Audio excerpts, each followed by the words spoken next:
We've just started a new political year. As you know, politicians returned to Canberra this week. Already the whole show has descended into pretty much a farce. Now, overseas, as I mentioned, Joe Biden confuses Egypt with Mexico. And this afternoon online, we have phone vision of the Nationals MP Barnaby Joyce at 11:30 Wednesday night, lying on his back in a Canberra street after, I presume, some solid refreshments. All great fodder for our next guest, who will be with us regularly on a Friday night, Australia's best cartoonist, multiple award winner, Mark Knight. Great to catch up with you, Mark. Boy, have you got some material to work with. Thanks for joining us. Thank you, Steve. Great to talk to you. I actually came back from holidays this week, and I think I've timed it beautifully. It's just dropping in my lap. I'm sitting here, and I actually have too much material. So I will be drawing Barnaby Joyce over the weekend, and I did draw Joe Biden today. So, yeah, I'm loving it. I loved your cartoon this morning. We'll whack it up on the screen, which was Adam Bant. Now, you drew him wearing green and sitting in a green beanbag, suggesting that the staff go away because it was after hours and you couldn't ring anyone who works for you. Yes, he won't be taking any questions after 5 p.m. because, yes, he has disconnected for the day. And I should add that I am talking to you after 5 p.m, Steve, so you're just damn well lucky that I haven't disconnected yet. I will be after this cross. But, yeah, look, I mean, how would the media survive if we disconnected after a certain hour? You know how it works. My son is a pilot. He gets phone calls from his airline saying, Jack, you know, you've got to go and pick up a plane here at the middle of the night. Business just doesn't work like that. Not all of us shut down at 5 p.m. and reopen at 9.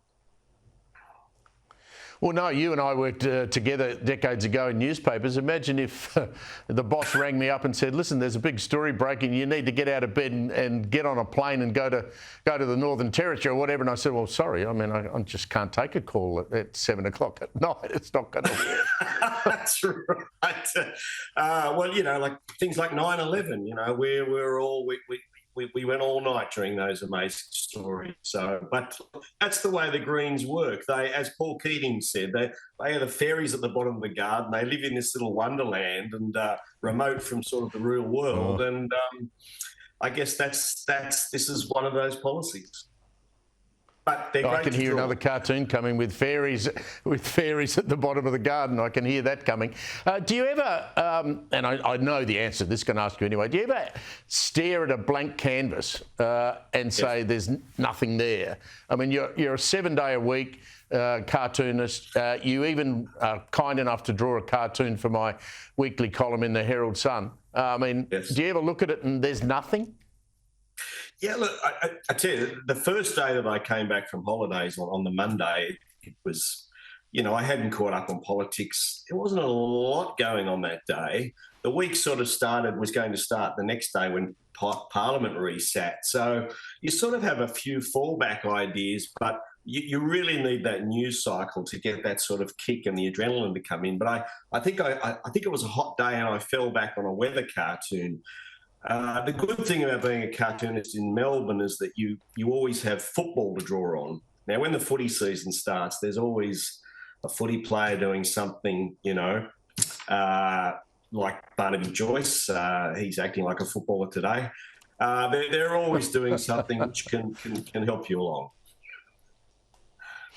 I bet you sit there on election night, whether it be a state election or a federal election, and you would be barracking for one or the other because one or the other's better to draw and gives you more material. Who's better to draw, Peter Dutton or Anthony Albanese? I think they're both pretty good, actually.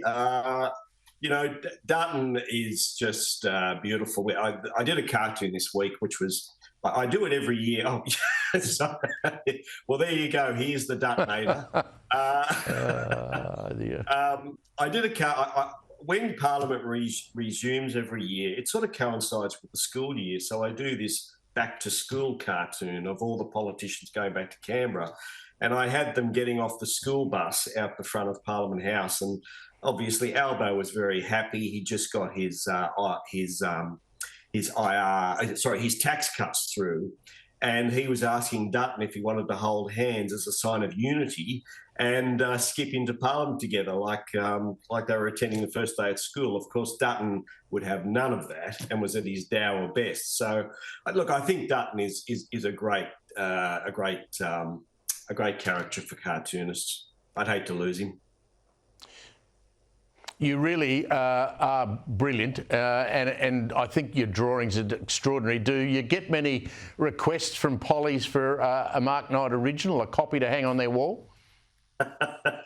Occasionally you do. I think it's a way of diffusing you. When you've done something you think, really punches hard on them, you'll get a call from their press secretary or one of their minders saying, oh, he absolutely loved it and he wants to buy the original. I'm thinking, why would you want to hang that on the wall? I've just taken the absolute, P15S out of you. Why would you want to buy it? But I think they're trying to sort of, disarm me, but it doesn't work. I'll take their money and they can have the cartoon. Yeah, I do have a cartoon of you drawing me as a spitting bulldog, but it's got pride of place in my place, Mark. It'll never go off the wall. Mark, thank you very much for your time. I look forward to talking to you on a regular basis on a Friday.